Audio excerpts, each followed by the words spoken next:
Hello সবাইকে, আজকে আমি তোমাদের ক্লাস 9-এর যে বল ও গতি চ্যাপ্টারটা রয়েছে সেই চ্যাপ্টার থেকে আজকে আমরা আলোচনা করব স্থিতি ও গতি নিয়ে, এবং তার সাথে সাথে দেখব যে অঙ্কগুলো কীভাবে ডিল করতে হয়, ঠিক আছে, এবং কী কী প্রশ্ন আসতে পারে সেগুলো নিয়ে আলোচনা করব। এবং আজকে আমরা বেসিক জিনিসটা জানবো, ঠিক আছে। তো প্রথমে আমাদের আছে কি স্থিতি ও গতি। তো আমি হচ্ছে তোমাদের আলাউদ্দিন স্যার। চলো শুরু করি আজকে আমাদের ইন্টারেস্টিং টপিক, সেটা হচ্ছে স্থিতি ও গতি। তো স্থিতি কী, প্রথমে আমরা দেখব যে রেস্ট কী, ঠিক আছে। স্থিতি বলতে কী বোঝায়, ঠিক আছে। স্থিতি জিনিসটা কী বা রেস্ট জিনিসটা কী?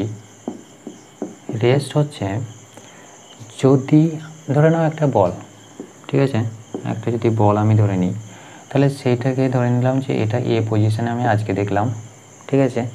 কালকেও এসে দেখলাম যে সেটা একই পজিশানে রয়েছে, এ পজিশানে রয়েছে। তাহলে এটা কি সময়ের সাথে সাথে পরিবর্তন হলো? মানে কি এ থেকে এ কি কোথাও চলে গেল? যায়নি। তাহলে এক জায়গাতে কি রয়েছে, এরকম জায়গাতে আসেনি, তাহলে সে এক জায়গাতে কি রয়েছে, স্থির অবস্থায় রয়েছে। যদি এরকম পাই, মানে কি সময়ের সাথে তার অবস্থার পরিবর্তন না হয়, সময়ের সাথে অবস্থার পরিবর্তন হবে না, ঠিক আছে, অবস্থার পরিবর্তন হয় না। তো যদি এরকম কোনো বস্তু পাই, ঠিক আছে, যদি সময়ের সাথে তার অবস্থার পরিবর্তন না হয়, তখন সেই বস্তুটাকে আমি কি বলবো, সেটাকে বলবো যে সেটা রেস্ট, অর্থাৎ সেইটাকে বলবো আমি কি, সেই বস্তুটা আমি বলবো যে সেটা রেস্ট পজিশনে রয়েছে, ঠিক আছে। তাহলে বুঝতে পেরেছো জিনিসটা কি, সময়ের সাথে সাথে রেস্ট অর্থাৎ স্থিতি আমি তাকেই বলবো যদি সময়ের সাথে সাথে তার অবস্থার পরিবর্তন না হয়। এবার রেস্ট তো আমি বুঝলাম যে সময়ের সাথে সাথে তার অবস্থার পরিবর্তন হবে না, তাহলে মোশন কি, মোশন অবস্থায় বুঝতে পারছি যে সেটা সময়ের সাথে সাথে তার অবস্থার পরিবর্তন করবে, ঠিক আছে। তাহলে সেটাকে আমি কি বলবো, কোনো একটা বস্তুর গতিতে আছে না কি আছে, সেটাকে আমি কি বলবো, যদি সেই বস্তুটার সময়ের সাথে সাথে অবস্থার পরিবর্তন হয়, ঠিক আছে। অর্থাৎ আমি মোশন কাকে বলবো, মোশন বা গতি কাকে বলবো, গতি হচ্ছে যদি কোনো বস্তু ধরে নাও একটা রয়েছে, ঠিক আছে, একটা ধরে নাও গাড়ি রয়েছে, গাড়িটা যদি থাকে, ঠিক আছে, সেটাকে আমি যদি এই পজিশানে দেখি, কিছুক্ষণ পর আমি কোথায় দেখব, কিছুক্ষণ পরে ধরে নিলাম আমি টি সময় পরে সেটা কোথায় থাকবে, এরকম পজিশানে থাকবে, তাই তো। তাহলে সময়ের সাথে সাথে কী হচ্ছে, তার অবস্থার পরিবর্তন হচ্ছে, অর্থাৎ এ পজিশানে থেকে কোথায় গেল, বি পজিশানে গেল। তাহলে এরকম যদি কোনো বস্তু পাই, তখন সেটাকে আমি কি বলবো, যে সেটা মোশনে রয়েছে, অর্থাৎ গতিশীল রয়েছে, ঠিক আছে। অর্থাৎ সেটাকে আমি কি বলবো, গতি বলবো। অর্থাৎ গতি হচ্ছে কি, সময়ের সাথে সাথে অবস্থার পরিবর্তন হবে, ঠিক আছে, অর্থাৎ এক জায়গা থেকে আরেক জায়গায় চলে যাবে। অবস্থার পরিবর্তন বলতে গেলে কি বোঝায়, যে তার মানে স্থান পরিবর্তন, এক জায়গা থেকে আরেক জায়গায় যাচ্ছে। তাহলে এটাকে আমি কি বলতে পারি, যে সময়ের সাথে কি হচ্ছে, স্থান পরিবর্তন হচ্ছে বা অবস্থার পরিবর্তন হচ্ছে, অবস্থার পরিবর্তন ঘটে, ঠিক আছে। তো এটাই হচ্ছে আমাদের গতি। তাহলে সময়ের সাথে অবস্থার পরিবর্তন হয় না, সময়ের সাথে অবস্থার পরিবর্তন ঘটে, তাহলে এইটাই হচ্ছে কি আমাদের গতি। তো যদি পার্থক্য বলে, পার্থক্য আমরা কি কি পাবো, পার্থক্য, তাহলে প্রশ্ন আসতে পারে এখান থেকে তোমাকে, যে কোশ্চেন হচ্ছে যে স্থিতি ও গতির সাথে বা গতির মধ্যে পার্থক্য লেখো, পার্থক্য লেখো। তাহলে অ্যান্সার কি বলবো, অ্যান্সার বলবো আমি কি, সময়ের সাথে এর অবস্থার পরিবর্তন হয় না, ঠিক আছে, আর এরও কি হচ্ছে, সময়ের সাথে সাথে তার অবস্থার পরিবর্তন হচ্ছে। তাহলে এই যে এটা সময়ের সাথে অবস্থার পরিবর্তন হচ্ছে না, তার মানে কি সে রেস্ট পজিশনে রয়েছে। তাহলে এই কি মানে কি কারো না কারোর সাপেক্ষে কি সেটা স্থির অবস্থায় রয়েছে না, আমি যে এই যে এটাকে গতিটাকে আমি বলছি, এটা গতি কার সাপেক্ষে রয়েছে, এটা কি কারোর সাপেক্ষে আমি নিচ্ছি, অবশ্যই নিচ্ছি। সেটা হচ্ছে কি একটা টার্ম আছে, সেটা হচ্ছে যে আপেক্ষিক গতি, ঠিক আছে। সেটা কি আপেক্ষিক গতি, আপেক্ষিক গতি বলে একটা শব্দ আছে। এই আপেক্ষিক বলতে গেলে কি, তুমি কারোর সাপেক্ষে কারোকে মানে তুলনা করছো। যেমন অনেকে বলে না যে এ হচ্ছে কি অনেক ভালো, কারোর থেকে অনেক ভালো, বা রাম শ্যামের থেকে অনেক ভালো, এরকম একজনকে সাপেক্ষে আরেকজনকে তুলনা করা। তো সেটাই হচ্ছে কি আপেক্ষিক গতি। তো পৃথিবীতে আমি এই যে এটাকে দেখছি গাড়িটাকে, এই গাড়িটা তাহলে কার সাপেক্ষে গতিশীল, পৃথিবীটাকে আমি একটা নির্দেশতন্ত্র হিসাবে কল্পনা করি। নির্দেশতন্ত্র বলতে গেলে কি বোঝায়, যে যেটার সাপেক্ষে আমি তুলনা করছি। ধরে নাও রাম, ঠিক আছে, ভালো শ্যামের থেকে, ঠিক আছে। তো এই যে শ্যামের থেকে বলছি, তাহলে এটা আমি কার সাপেক্ষে তুলনা করছি, রাম ভালো, কার থেকে ভালো, শ্যামের থেকে ভালো। তার মানে কি শ্যামের সাপেক্ষে আমি তুলনা করছি কাকে, রামকে। তাহলে আমি নির্দেশ করছি কাকে, আমি এই শ্যামের সাপেক্ষে আমি রামকে নির্দেশ করছি, তাই তো। তাহলে এই যে এখানে আমি যাকে নির্দেশ করছি সেটা হচ্ছে কি রেফারেন্স, মানে কি আমি তাকে দিয়ে আমি আরেকজনকে প্রকাশ করছি। তাহলে যাকে দিয়ে আমি প্রকাশ করব সেটাই হচ্ছে কি নির্দেশতন্ত্র। তাহলে এখানে দেখো যে রাম ভালো শ্যামের থেকে, তাহলে শ্যাম হচ্ছে কি একটা নির্দেশতন্ত্র, মানে কি শ্যামকে নির্দেশ করে রাম ভালো, এই কথাটা আমি বলতে চাইছি, ঠিক আছে। তো এখানে আমাদের রেফারেন্সটা কী হবে, নির্দেশতন্ত্র হিসাবে কে থাকবে, আমাদের শ্যাম, ঠিক আছে। তো সেম এই যে পৃথিবী, এটা আমাদের ধরে নাও যে পৃথিবী, তো এই যে বস্তুটা গতিশীল রয়েছে, এটা কার সাপেক্ষে গতিশীল রয়েছে, এটা হচ্ছে যে পৃথিবীর সাপেক্ষে গতিশীল রয়েছে। আমরা কাউরি না কাউরির সাপেক্ষে সেটাকে ধরে নিই, ঠিক আছে। তো এই পৃথিবীর সাপেক্ষে এই বস্তুটা গতিশীল। এবার তুমি যখন ট্রেনের উপর দিয়ে যাও, ট্রেনের উপর দিয়ে যাওয়ার সময় দেখবে যে গাছগুলো কী রয়েছে, চলছে, তাই তো। তখন মনে হবে না যে গাছগুলো স্থির অবস্থায় রয়েছে, কেন মনে হবে না, কারণ হচ্ছে কি তুমি চলন্ত ট্রেন থেকে গাছটাকে দেখছো, তাহলে গাছটা স্থির রয়েছে, তবুও তোমার মনে হবে যে সেটা ঘুরতেই আছে। তো এভাবেই আমরা বলতে পারি যে একজনকে আরেকজনের সাপেক্ষে আমরা তুলনা করি সব সময়তেই। তো এই যে বস্তুটা গতিশীল রয়েছে, এটা আমরা কার সাপেক্ষে তুলনা করছি, আমরা এটাকে পৃথিবীর সাপেক্ষে তুলনা করি, ঠিক আছে।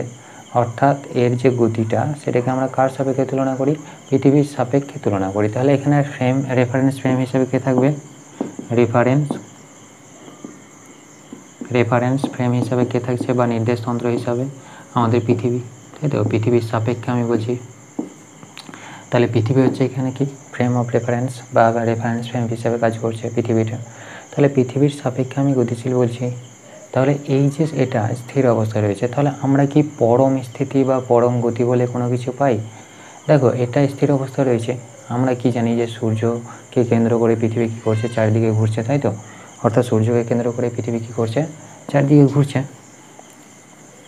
তাহলে এই যে চারদিকে ঘুরছে, তো আমি যদি দূর থেকে দেখি, অর্থাৎ পৃথিবীর বাইরে গিয়ে যদি আমি বস্তুটাকে দেখি, তাহলে সেই বস্তুটাকে কি মনে হবে, তাহলে পরম স্থিতি, ঠিক আছে। পরম স্থিতি নিয়ে আলোচনা করছি এখন। তো দূর থেকে যদি আমি দেখি পৃথিবীর বাইরে থেকে, ধরে নাও এটা হচ্ছে কি পৃথিবী, সূর্য এখানে রয়েছে, সূর্যকে কেন্দ্র করে পৃথিবী চারিদিকে ঘুরছে। এবার পৃথিবীর বাইরে থেকে এই জায়গা থেকে আমি ধরে নিলাম যে দেখছি পৃথিবীতে, ঠিক আছে। তো এখানে আমি যদি একটা গাছকে দেখি, সেই গাছটা কী হবে, সেটাও তো আমার মুভ করছে, তাই তো। অর্থাৎ সেটাও তো ঘুরছে, পৃথিবীটা তো ঘুরছে কেন্দ্রকে, মানে এই যে কেন্দ্রকে চারিদিকে ঘুরছে, তাই তো, কেন্দ্রকে সূর্যকে কেন্দ্র করে। তো এই যে ঘুরছে, তার মানে কি যদি আমি বাইরে থেকে দেখি, পৃথিবীর বাইরে থেকে দেখি, তাহলে মনে হবে কি গাছটা কী হচ্ছে, গতিতে রয়েছে, তাই তো। তাহলে এই গাছটাকে যখন আমি পৃথিবীর সাপেক্ষে দেখছি, তখন এটা কি রয়েছে, স্থির অবস্থায় রয়েছে। আবার যখন আমি বাইরে থেকে দেখছি, বাইরে থেকে দেখলে পরে মনে হচ্ছে যে সেটা কি গতিশীল রয়েছে। অর্থাৎ গতিশীল রয়েছে কেন, কারণ হচ্ছে কি পৃথিবীতে ঘুরছে, ঠিক আছে। তো এভাবেই আমি বলতে পারি যে এই যে গাছটা, অর্থাৎ গাছটা আমাদের রয়েছে, সেই গাছটা কিন্তু একদম পরম স্থির অবস্থায় নাই, ঠিক আছে। পরম বলতে গেলে কি এমন একটা অবস্থা, যে অবস্থা কখনোই পরিবর্তন হবে না, মানে তুমি যে কোনো সাপেক্ষে দেখো না কেন, সেটা যদি পরিবর্তন হয় তখন সেটাকে আমরা বলবো পরম স্থিতি, ঠিক আছে। তাহলে পরম স্থিতি বলে কি কিছু হয়, পরম স্থিতি বলে কিছু হয় না। কারণ কি, যদি আমি পৃথিবীর বাইরে থেকে দেখি, তাহলে গাছটাও সেটাও গতিশীল, ঠিক আছে। আবার যদি কোনো ধরে নাও এই যে গতিশীল রয়েছে, তাহলে এখান থেকে আমি দেখলাম যে এটা গতিশীল রয়েছে, আবার পৃথিবী থেকে দেখছি তখন সেটা কি স্থির রয়েছে, তাই তো। তাহলে গতিশীল বস্তুটাকে যখন আমি পৃথিবী থেকে দেখছি তখন কি হচ্ছে, স্থির রয়েছে, যখন বাইরে থেকে দেখছি তখন সেটা কি হচ্ছে, গতিশীল রয়েছে। তো এভাবেই আমরা বলতে পারি যে পরম স্থিতি বা পরম গতি বলে কিছু হয় না, ঠিক আছে। তাহলে পরম স্থিতি বা পরম গতি বলে কিছু হয় না। তাহলে এই যে পরম স্থিতি বা পরম গতি বলে কিছু হয় না, তাহলে এখান থেকে আমি বুঝতে পারলাম কি করে, তার কারণ হচ্ছে কি আমি দেখতে পাচ্ছি যে কোনো না কোনো, মানে কারো না কারোর সাপেক্ষে সমস্ত বস্তুই স্থির থাকছে, বা সেটা অন্য কোনো কারো কাছ থেকে সেটা দেখছি যখন, তখন কি হচ্ছে, সেটা গতিশীল রয়েছে। তাহলে এভাবেই আমরা তো কল্পনা করতে পারি, যে বলতে পারি, অর্থাৎ এখান থেকে আমরা দেখে বলতে পারি যে সেটা পরম স্থিতি বা পরম গতি বলে আমরা কিছু পাই না, ঠিক আছে। তাহলে আমরা কি দেখলাম, স্থিতি কী হচ্ছে, সময়ের সাথে পরিবর্তন হয় না। তাহলে প্রশ্ন এখান থেকে কী আসতে পারে, স্থিতি ও গতির সঙ্গে পার্থক্য লেখো, বা স্থিতি ও গতির মধ্যে পার্থক্য লেখো। তাহলে সময়ের সাথে সাথে পরিবর্তন হয় কোনটা, গতিটা, ঠিক আছে, অবস্থার পরিবর্তন হবে, স্থিতিটা কী হবে, স্থিতি সময়ের সাথে সাথে, সময় আমি যাই নিই না কেন সেটা পরিবর্তন হবে না। পরম স্থিতি বলে কোনো কিছুই হয় না। যদি আমি পৃথিবীর বাইরে থেকে কোনো একটা গাছকে দেখি তাহলে গাছটা কী হয়েছে, মুভ করছে, তাই তো। তাহলে এই পরম গতি যদি পরম স্থিতি না পাই, মানে কি কোনো একটা বস্তু যদি স্থির না থাকে তাহলে কি পাবো না, আমি পরম গতিও পাবো না, ঠিক আছে। এভাবেই আমাদের কি হচ্ছে, পরম স্থিতি পরম গতি এগুলো নিয়ে আলোচনা করছি, ঠিক আছে। তো এখান থেকে গেল কি, আমরা এই যে সাপেক্ষে বলছি, আমি কি কাউরির না কাউরির সাপেক্ষে বলছি, তো সেটাকে আমরা কি বলবো, সেটিকে আমরা বলবো যে স্থিতি, মানে আপেক্ষিক গতি, ঠিক আছে। তাহলে আপেক্ষিক গতি কাকে বলবো, আপেক্ষিক গতি হচ্ছে যে ভূপৃষ্ঠের সাপেক্ষে যদি আমি অন্য কোনো বস্তুকে তুলনা করি, ঠিক আছে। তাহলে ভূপৃষ্ঠের সাপেক্ষে যদি অন্য কোনো বস্তুর, মানে কি এখানে দেখো যে আপেক্ষিক গতি হচ্ছে কি ভূপৃষ্ঠের সাপেক্ষে আমি যখন অন্য কোনো বস্তুর আপাত গতি কল্পনা করব, ঠিক আছে। তাহলে এটাকে যদি আমি লিখি সংজ্ঞা হিসাবে, তাহলে ভূপৃষ্ঠের সাপেক্ষে অন্য কোনো বস্তুর আপাত গতি, ঠিক আছে, আপাত গতিকে আপেক্ষিক গতি বলা হয়, আপেক্ষিক গতি বলে, বুঝতে পেরেছ। তাহলে ভূপৃষ্ঠের সাপেক্ষে আমি যখন অন্য কোনো বস্তুর গতিকে তুলনা করছি তখন সেটাকে কি বলছি, যে সেটা হচ্ছে আপেক্ষিক গতি। তো এটা গেল কি আমাদের গতি নিয়ে, অর্থাৎ স্থিতির গতি। এরপরে দেখবো যে এই যে গতি রয়েছে সেটা কত রকমের হতে পারে, ঠিক আছে। এই যে গতি রয়েছে সেই গতিটা কত রকমের হতে পারে, তো টাইপ অফ মোশন, মোশন বা গতিকে আমরা কত রকমভাবে ভাগ করতে পারি, 4 রকমভাবে ভাগ করতে পারি। কি কি, একটা হচ্ছে কি ট্রান্সলেশন, তো ট্রান্সলেশন বলতে গেলে কি রৈখিক গতি, ঠিক আছে। তো রৈখিক গতি আমরা পেলাম, আর একটা কি পাই, তাহলে আপেক্ষিক গতিটা নিশ্চয়ই তোমরা বুঝতে পেরেছো, মিটিয়ে দিলাম।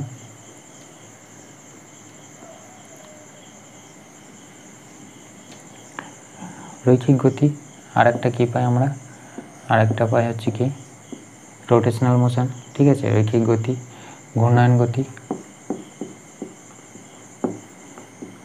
রোটেশনাল মোশন, আর একটা হচ্ছে কি বৃত্তীয় গতি, ঠিক আছে, বা সার্কুলার মোশন, আর একটা হচ্ছে কি মিক্সড মোশন, ঠিক আছে, বা মিশ্র গতি। তো এই যে মিশ্র গতির মধ্যে কি থাকবে, চলন এবং ঘূর্ণায়ন দুটোই থাকবে। তো সার্কুলার এবং ঘূর্ণায়ন অর্থাৎ রোটেশনাল, ঠিক আছে, এটা হচ্ছে কি সার্কুলার মোশন। তো প্রথমে আমরা দেখব যে রৈখিক গতি কি। তো রৈখিক গতি যদি আমরা দেখি, ঠিক আছে, রৈখিক গতি বা ট্রান্সলেশন মোশন। তো রৈখিক গতি কি প্রথমে যদি আমরা দেখি, তো প্রথমে আমরা কি পাবো, দেখো রৈখিক গতির ক্ষেত্রে কি হবে, সেটা সরলরেখা বরাবর যাবে, ঠিক আছে। অর্থাৎ তুমি ধরে নাও একটা গাড়ি চালাচ্ছ বা তুমি সাইকেলই চালাচ্ছ, ঠিক আছে। সাইকেলের ক্ষেত্রে যদি দেখি বা গাড়ির ক্ষেত্রে যদি আমরা দেখি, ধরে নাও এটা একটা মানে কি ঠেলা গাড়ি, ঠিক আছে, চাকা রয়েছে, এটা কি রয়েছে, এই সমান মানে একদম সরলরেখা বরাবর যাচ্ছে, ঠিক আছে।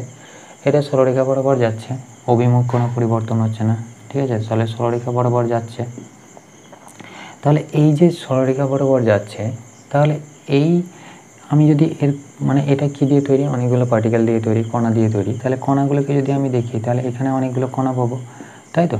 তাহলে দেখো তো এই পয়েন্টে গিয়ে কি আমার কণার সঙ্গে মানে কোনো অভিমুখের পরিবর্তন হচ্ছে, কণাগুলোর অভিমুখের পরিবর্তন হচ্ছে না। তাহলে কণাগুলো কি হচ্ছে, একটা আরেকটার সাথে কি থাকছে, প্যারালালি থাকছে, অর্থাৎ সমান্তরালভাবে থাকছে।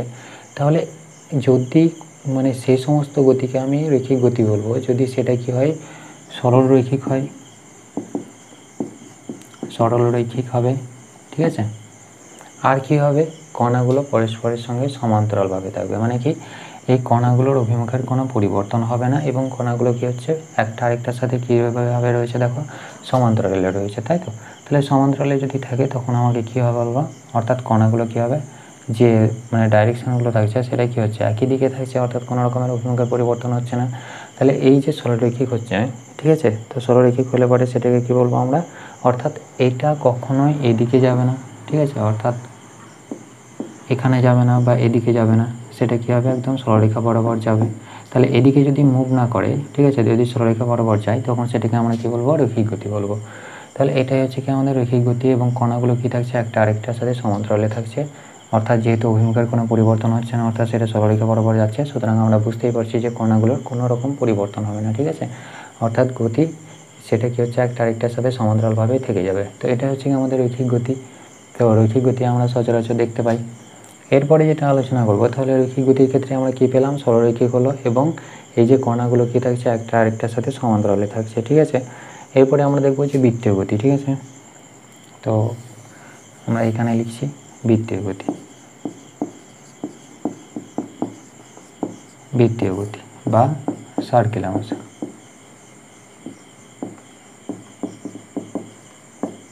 সার্কুলার মোশনের ক্ষেত্রে আমরা কি পাই, সার্কুলার মোশনের ক্ষেত্রে এইটাতে হচ্ছে কি, কোনো একটা বিন্দু, আমরা কি জানি যে সূর্যকে কেন্দ্র করে পৃথিবী তার চারদিকে ঘোরে, তাই তো। এটা হচ্ছে কি, ধরে নাও আমরা কি জানি, নিউক্লিয়াস জানি, তাই তো। নিউক্লিয়াস কোথায় থাকে, কেন্দ্রে থাকে, এটা হচ্ছে কি নিউক্লিয়াস। তাহলে নিউক্লিয়াসকে কেন্দ্র করে কে ঘোরে, ইলেকট্রনগুলো ঘোরে, তাই তো, ইলেকট্রনগুলো ঘোরে।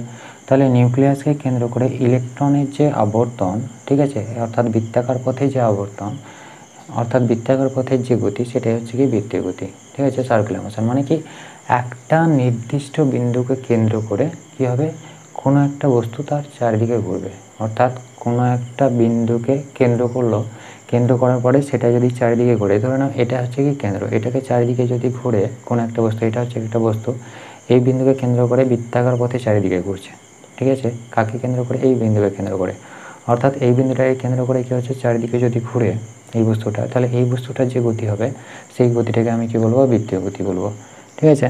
তো বৃত্তীয় গতির ক্ষেত্রে কী হচ্ছে, কোনো বিন্দুকে কেন্দ্র করে চারদিকে বৃত্তাকার পথের আবর্তন, ঠিক আছে, কোনো বিন্দুকে কেন্দ্র করে চারদিকে যে বৃত্তাকার মোশন বা বৃত্তাকার পথে আবর্তন, সেটাই হচ্ছে কি বৃত্তীয় গতি। অর্থাৎ বস্তু কি করবে, কোনো বিন্দুকে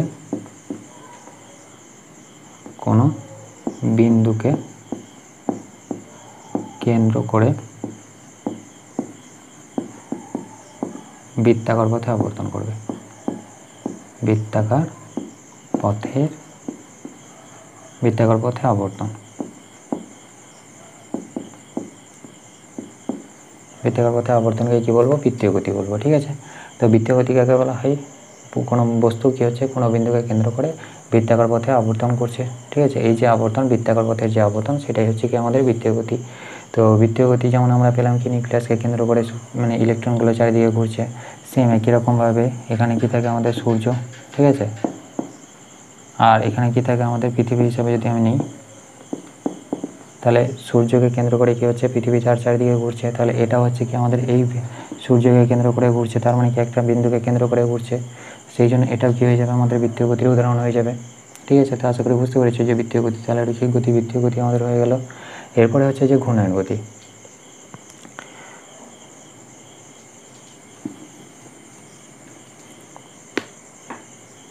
ঘূর্ণায়ন গতি বা রোটেশনাল মোশন।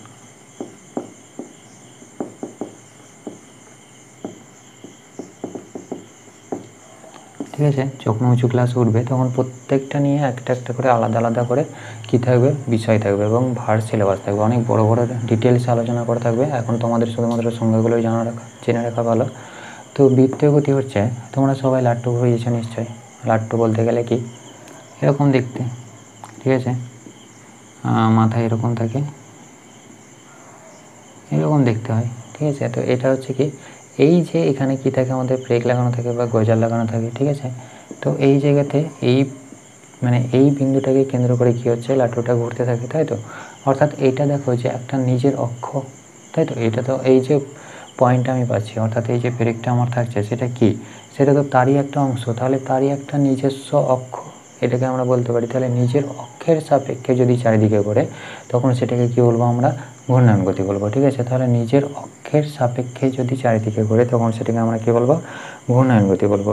তাহলে এই যে লাট্টুর গতি অর্থাৎ নিজ অক্ষের সাপেক্ষে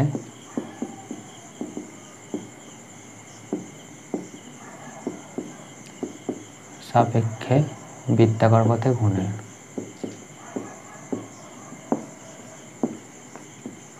বৃত্তাকার পথে আবর্তন, আবর্তনকে আমি কি বলবো ঘূর্ণায়ন গতি বলবো, ঠিক আছে। যেমন লাট্টুর গতি,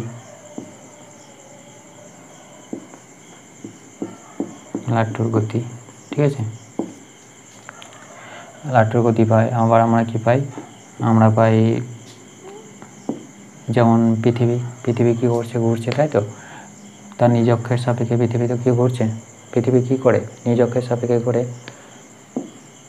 তাহলে এই যে এই অক্ষটার সাপেক্ষে পৃথিবীটা ঘুরছে, তাহলে এটাও আমি বলতে পারি যে পৃথিবী তার নিজের অক্ষের সাপেক্ষে ঘোরাটা হচ্ছে কি একটা ঘূর্ণায়ন গতির উদাহরণ, ঠিক আছে। তো এইগুলো গেল কি বৃত্তীয় গতি, ঘূর্ণায়ন গতি আর ট্রান্সলেশন মোশন অর্থাৎ রৈখিক গতি। এরপরে আসছে আমাদের মিশ্র গতি। তো মিশ্র গতি বলতে গেলে আমাদের কি হয়, মিশ্র গতিতে কি থাকবে আমাদের, এই যে রৈখিক গতি পেলাম, এই রৈখিক গতি অর্থাৎ এই যে চলন গতি পাচ্ছি এই রৈখিক গতি প্লাস আমাদের কি থাকবে ঘূর্ণায়ন গতি থাকবে, ঠিক আছে। অর্থাৎ নিজ অক্ষের সাপেক্ষে ঘুরবে, তাহলে চলন প্লাস ঘূর্ণায়ন থাকবে। তাহলে এটা যদি আমরা দেখি, ঠিক আছে,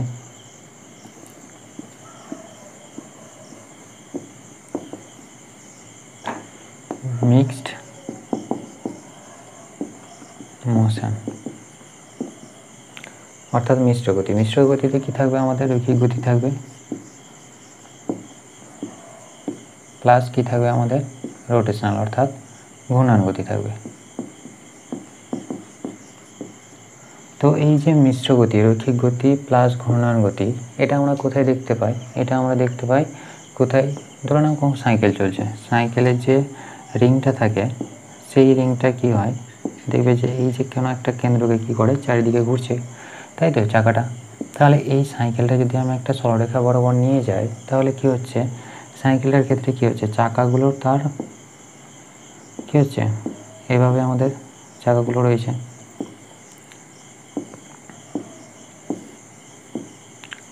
তো এই যে যদি আমি এই বিন্দুগুলো দেখি, ধরে নাও এই রডগুলোকে আমি কল্পনা করছি, ঠিক আছে। রডগুলোর ক্ষেত্রে বা আমি যদি এই সামনে যে হ্যান্ডেলটা রয়েছে সেই হ্যান্ডেলটা যদি দেখি তাহলে কি হচ্ছে, এইটা কি হচ্ছে একদম সরলরেখা বরাবর যাচ্ছে, তাই তো। অর্থাৎ সরলরেখা বরাবর যদি আমি সরলরৈখিক পথ নিই তাহলে সরলরেখা বরাবর যাচ্ছে। তাহলে এখানে আমাদের কি হচ্ছে, এটাতে আমি কি পাচ্ছি ট্রান্সলেশন মোশন পাচ্ছি, তাই তো। ট্রান্সলেশন মোশন বা রৈখিক গতি পাচ্ছি, তার কারণ কি এটা রৈখিক বরাবর যাচ্ছে অর্থাৎ সরলরেখা বরাবর যাচ্ছে। কিন্তু যদি আমি চাকাটাকে দেখি, চাকাটা কিভাবে ঘুরছে বলো তো, চাকাটা ঘুরছে দেখো যে এই বিন্দুকে কেন্দ্র করে, ঠিক আছে। অর্থাৎ একটা বিন্দুকে কেন্দ্র করে ঘুরছে, তাহলে চাকার যে গতিটা পাচ্ছি সেটা কি হচ্ছে ঘূর্ণায়ন গতি হচ্ছে, অর্থাৎ নিজ অক্ষের সাপেক্ষে চারিদিকে ঘুরছে, তাই তো। তাহলে নিজ অক্ষের সাপেক্ষে যদি চারিদিকে ঘুরে তাহলে সেটা কি হয় ঘূর্ণায়ন গতি হয়। তাহলে ঘূর্ণায়ন গতি পেলাম অর্থাৎ রোটেশনাল মোশন পেলাম।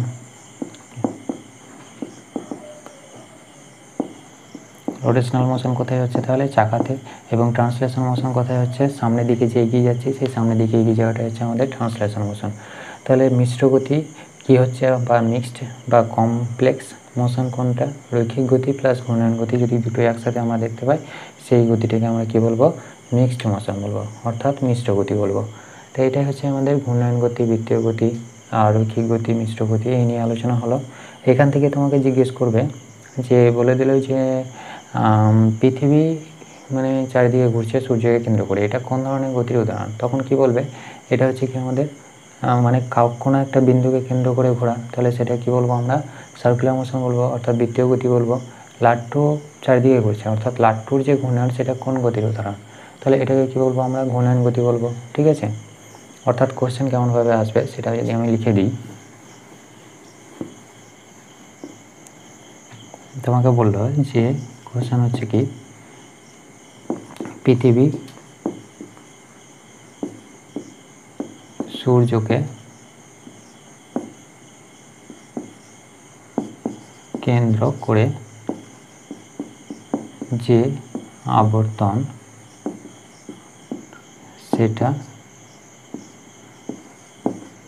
কোন ধরনের গতির উদাহরণ। তাহলে কি বলবো, সেটা হচ্ছে কি আমাদের সার্কুলার মোশন বা বৃত্তীয় গতি, তাই তো, সার্কুলার মোশন। আবার কি কোয়েশ্চেন জিজ্ঞেস করতে পারে, এভাবে তোমাকে বলতে পারে যে লাট্টুর গতি কোন ধরনের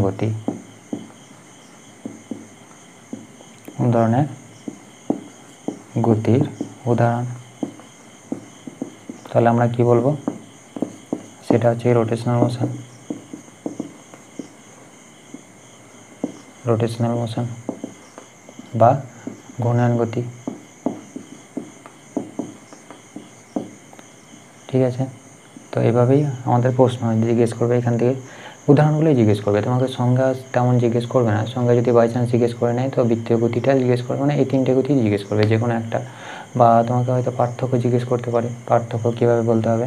তাহলে বলবে যে এটা হচ্ছে কি কোনো একটা বিন্দুকে কেন্দ্র করে চারিদিকে ঘুরছে বস্তু, এটা কি হচ্ছে নিজ অক্ষের সাপেক্ষে, অর্থাৎ নিজ অক্ষকে কেন্দ্র করে ঘুরবে, আর এটা হচ্ছে কি সরলরেখা বরাবর যাবে। তাহলে এভাবেই আমাদের কী করতে হবে, মানে প্রত্যেকটা জিনিস আমাদেরকে জানতে হবে। শুধুমাত্র কী করে বুঝে পড়বে, মুখস্থ করতে যাবে না। সংজ্ঞা যে আমি মুখস্থ করে লিখবো সেটা করবে না, সেটা করলে পরেই তোমরা সংজ্ঞা মনে রাখতে পারবে না। সবসময় কী করবে, মানে বোঝার চেষ্টা করবে। যেমন বৃত্তীয় গতির ক্ষেত্রে আমরা কী পাচ্ছি, বৃত্তীয় গতির ক্ষেত্রে হচ্ছে কি আমাদের কোনো একটা বিন্দুকে কেন্দ্র করে চারদিকে ঘুরছে। তাহলে এই দুটো পয়েন্ট যদি আমি মনে রাখি তাহলে হয়ে গেল আমাদের বৃত্তীয় গতির সংজ্ঞা।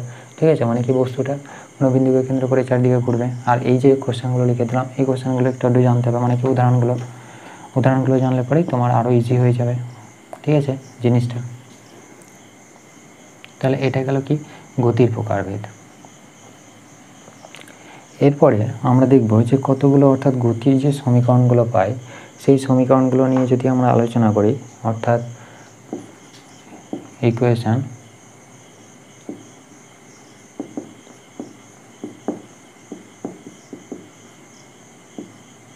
ঠিক আছে, ইকুয়েশন অফ মোশন যেটা আছে আমাদের বিষয়, অর্থাৎ গতির যে সমীকরণটা, সেই গতির সমীকরণটা বলার আগে আমাদেরকে কিছু বেসিক জিনিস জানতে হবে। ঠিক আছে, অর্থাৎ গতির সমীকরণ নিয়ে আলোচনা করব।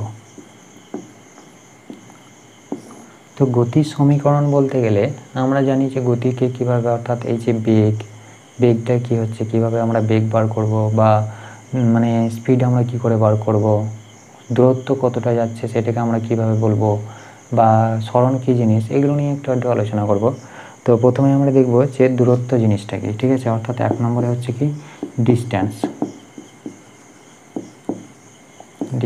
বা দূরত্ব জিনিসটা হচ্ছে যে ধরো না তুমি সাইকেলে করে স্কুল যাচ্ছ। ঠিক আছে, এ পয়েন্ট থেকে বি পয়েন্টে গেল, অর্থাৎ সাইকেল থেকে আমার বাড়ি থেকে, এটা হচ্ছে কি তোমার বাড়ি থেকে কী হচ্ছে স্কুলে গেলাম, সেই যে দূরত্ব, অর্থাৎ এই যে স্কুলে গেলাম, ঠিক আছে, আবার স্কুল থেকে কোথায় এলাম, বাড়িতে এলাম। ঠিক আছে, আমি ধরে নিলাম যে এটা হচ্ছে কি 5 মিটারের রাস্তা।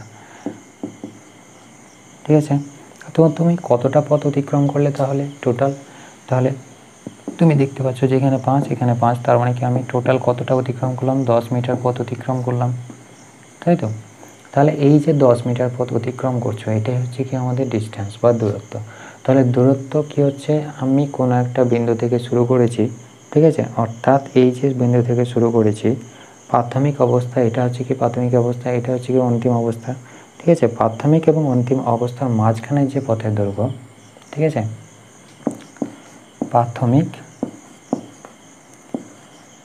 এটা হচ্ছে কি আমাদের স্কুলে পৌঁছে গেলাম, তাহলে এই জায়গা থেকে এই জায়গায় গেলাম।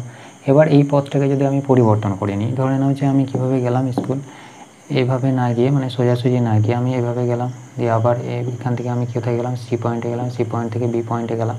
তাহলে এই যে দূরত্বটা, অর্থাৎ আমি ধরে নিলাম এটা 5 মিটার, এটা 5 মিটার, ঠিক আছে, একটু ঘুরিয়ে যদি বলা হয়, তাহলে এটা হচ্ছে কি তুমি এই এ বিন্দু থেকে বি বিন্দুতে যাচ্ছ, মানে কি এটা হচ্ছে কি তোমার প্রাথমিক অবস্থা,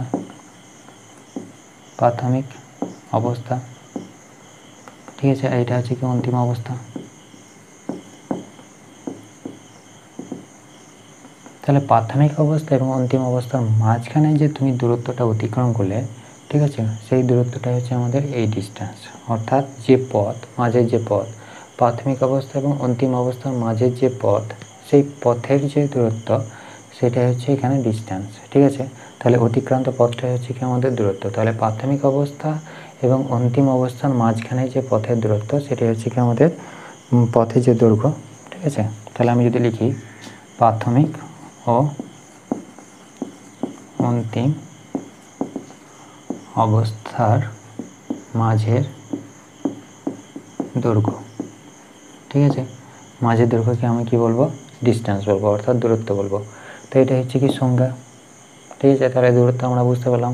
তাহলে দূরত্ব দেখো যে আমি কোন পথে যাচ্ছি বা কীভাবে যাচ্ছি সেটার উপর ডিপেন্ড করছে না, তাই তো? আমি কতটায় গেলাম সেটার উপর ডিপেন্ড করছে। অর্থাৎ এখানে আমার কতটা হলো, 10 মিটার হলো, তাই তো? তাহলে এই যে 10 মিটার হচ্ছে আমি কোন পথে গেলাম বা ডাইরেকশানের উপর ডিপেন্ড করছে না। তাহলে আমার যদি মানের উপর নির্ভর করে, দিকের উপর নির্ভর না করে, তাহলে সেটাকে কি বলা হয়, স্কেলার বলা হয়, তাই তো? স্কেলার। তাহলে এটা হচ্ছে কি একটা স্কেলার রাশি, স্কেলার। ঠিক আছে, এর এককটা কী হবে দেখো, দূরত্বকে আমরা কিসের সাহায্যে মাপি, মিটারের সাহায্যে। তাহলে এসআই একক কী বলবো, এসআই এর একক হচ্ছে কি আমাদের, এককটা যদি দেখি তাহলে এককটা কী হচ্ছে, এসআই একক হচ্ছে কি মিটার। আর সিজিএস একক কী হবে, সিজিএস একক হবে সেন্টিমিটার, মিটার সেন্টিমিটার হয়।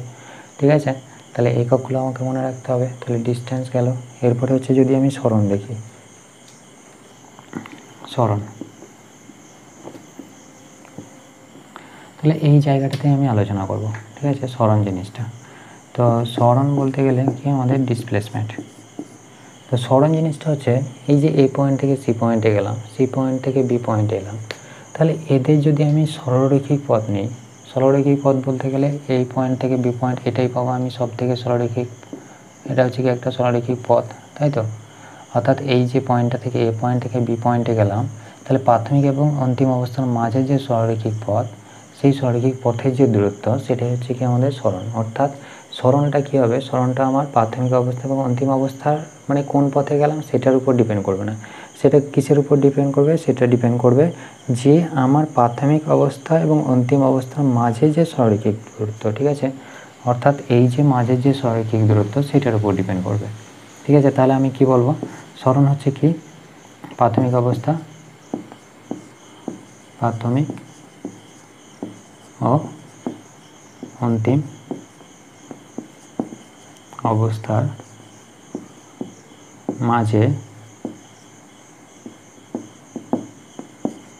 মাঝে সরলরৈখিক দূরত্ব। ঠিক আছে, তাহলে এখান থেকে আমি কি বলতে পারি, এখান থেকে তোমাকে জিজ্ঞেস করতে পারি যে সরণ, কোনো একটা বস্তু যদি সরণ বার করতে দেয় তাহলে কীভাবে কোশ্চেন দেবে। দেখো যে তোমাকে বললো যে এটা এদিকে গেল, ঠিক আছে, এ থেকে বিতে গেল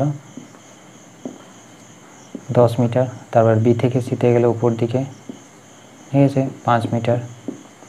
ঠিক আছে, তাহলে এর জন্য সরণ কত হলো আর অতিক্রান্ত দূরত্ব কত হলো। তাহলে দূরত্ব যদি আমাকে বলে তাহলে দূরত্ব আমি কি করে বার করব।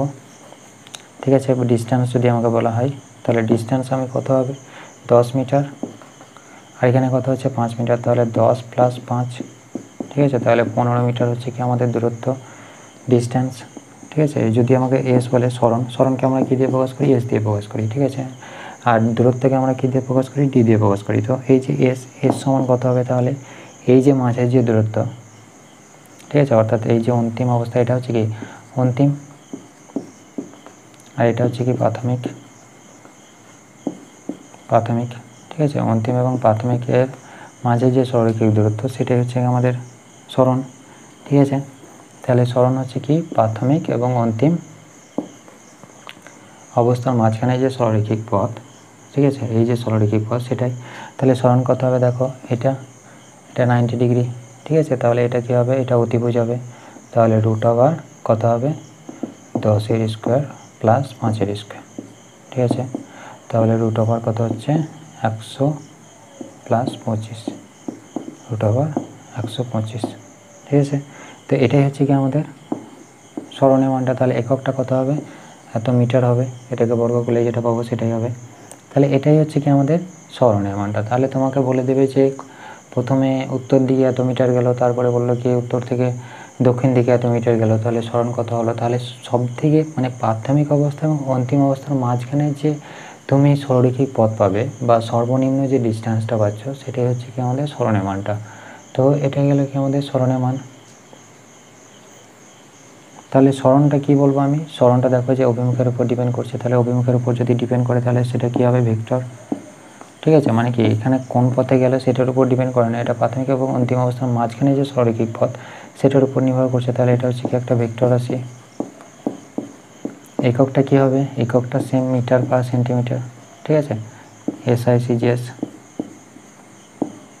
তাহলে এটাই হচ্ছে কি আমাদের একক। তাহলে সরণের একক পেলাম, সেটা কি রাশি হলো। এবার যদি এখানে মাত্রাও জিজ্ঞেস করে, ঠিক আছে, বাই চান্স যদি মাত্রা জিজ্ঞেস করে, মাত্রা কি হবে, দুটোর ক্ষেত্রে সেম পাবো L। ঠিক আছে, মিটারকে আমরা সাধারণত কী দিয়ে প্রকাশ করি, মাত্রা হিসাবে L, মিটারের জন্য, তাই তো। মিটারের জন্য আমরা কী ব্যবহার করি, L ব্যবহার করি। তাহলে এটা হচ্ছে কি আমাদের L। তাহলে মাত্রার মানটা কত হচ্ছে L। তাহলে যদি বলা হয় সরণের মাত্রা কত L, বা দূরত্বের মাত্রা কত বলে তাই, তাহলে সেটার ক্ষেত্রে কী হবে, L হবে। তাহলে এটা গেল কি আমাদের সরণের মানটা। এরপর দেখবো যে স্পিড জিনিসটা কি।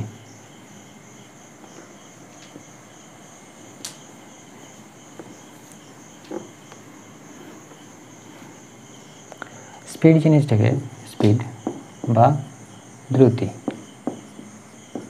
দ্রুতি হচ্ছে সবাই আমরা মুখে মুখে বলি যে এত স্পিডে গেল বা এত স্পিডে এত কিলোমিটার পার সেকেন্ডে গেল। ঠিক আছে, তাহলে এই যে দ্রুতি, সেই দ্রুতিটা হচ্ছে, এটাকে সাধারণত যদি আমি S দিয়ে প্রকাশ করি, S সমান হবে D/T।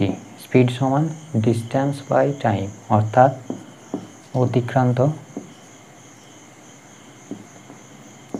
অতিক্রান্ত দূরত্ব বাই সময়। তাহলে সময় যদি আমি একক সময় নিই, ঠিক আছে, তাহলে একক সময় কি হবে, এখানে সময়ের জায়গায় যদি আমি 1 বসাই তাহলে কি পাবো আমি, অতিক্রান্ত দূরত্ব। ঠিক আছে, তাহলে অতিক্রান্ত দূরত্ব পাচ্ছি, দূরত্ব কখন, যখন t সমান আমার 1 সেকেন্ড। ঠিক আছে, তাহলে এটা হচ্ছে কি আমাদের, তাহলে দ্রুতি সমান আমি কি বলতে পারি, অতিক্রান্ত দূরত্ব, তাই তো। তাহলে দ্রুতি সমান হচ্ছে কি অতিক্রান্ত দূরত্ব। তাহলে আমি যদি সংজ্ঞা হিসাবে লিখি তাহলে কী লিখব, একক সময়ে যে পথ অতিক্রম করে, ঠিক আছে, একক সময়ে কোনো একটা বস্তু যে দ্রুত অতিক্রম করবে, অর্থাৎ কোনো একটা বস্তু একক সময়ে যে দ্রুত অতিক্রম করবে সেটাই হচ্ছে আমাদের দ্রুতি। একক সময়ে অতিক্রান্ত দূরত্বকে আমি কি বলবো, একক সময়ে অতিক্রান্ত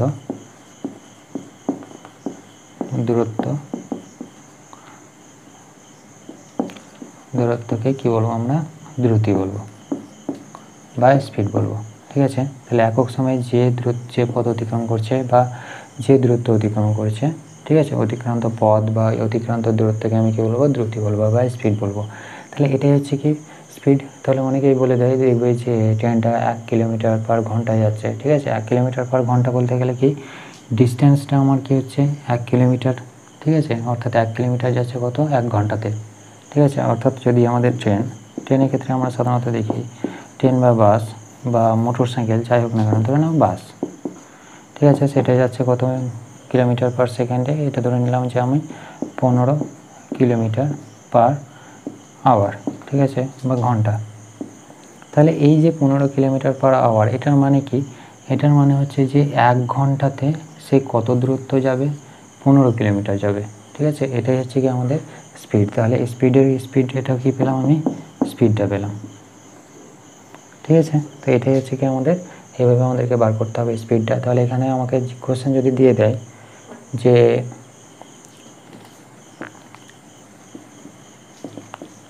তোমাকে বললো যে দ্রুতির মান, ঠিক আছে, কোনো একটা বস্তুর দ্রুতি হচ্ছে কত, 5 মিটার পার সেকেন্ড।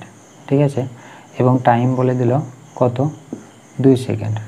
তাহলে ডিস্টেন্স কত হবে, ঠিক আছে, বা অতিক্রান্ত দূরত্ব কত, অতিক্রান্ত দূরত্বের মান বার করো। তাহলে আমি কি করব, এই সমীকরণে বসাবো। সমীকরণ আমরা কি জানি যে S সমান হচ্ছে কি D/T, তাই তো। ডি কত আমার এখানে বার করতে হবে, তাহলে S সমান কত হচ্ছে, S সমান যদি আমরা লিখি তাহলে এখানে D সমান কত হবে বলো, D সমান হবে কত আমাদের, দ্রুতি সমান আমি কি পাই, S সমান হচ্ছে D/T, তাই তো। তাহলে এখান থেকে আমাদের কত হবে, যদি আমরা বার করি, কী বার করতে হবে আমাকে, ডি বার করতে হবে, ডি সমান ইন্টু এস ইন্টু টি। তাহলে এখান থেকে আমরা কত পাবো, এস কত বলেছে আমাকে 5 মিটার বলেছে, ঠিক আছে, 5 metre per second into time কত 2 সেকেন্ড, তাহলে 2 সেকেন্ড। তাহলে সেকেন্ড সেকেন্ড ক্যান্সেল হয়ে যাবে, 5 2 10, ঠিক আছে, 10 মিটার। তাহলে এটা হচ্ছে কি আমাদের দূরত্ব, অতিক্রান্ত দূরত্ব। তাহলে অতিক্রান্ত দূরত্বের মান কত হচ্ছে 10 মিটার। তো আশা করি বুঝতে পেরেছো। যদি কোনো ডাউট থাকে তো আমাকে কমেন্ট করে জানাবা, অবশ্যই সলভ করে দেবো। তো এইভাবেই তোমাদেরকে অঙ্কগুলো সলভ করতে হবে। প্রথমে ডেটাগুলো আগে লিখে নেবে, তারপরে অঙ্কগুলো করবে, ঠিক আছে। তো যদি কোনো সমস্যা হয় তো আমাকে কমেন্ট করে জানাবো, অবশ্যই সলভ করে দেবো। Thank you.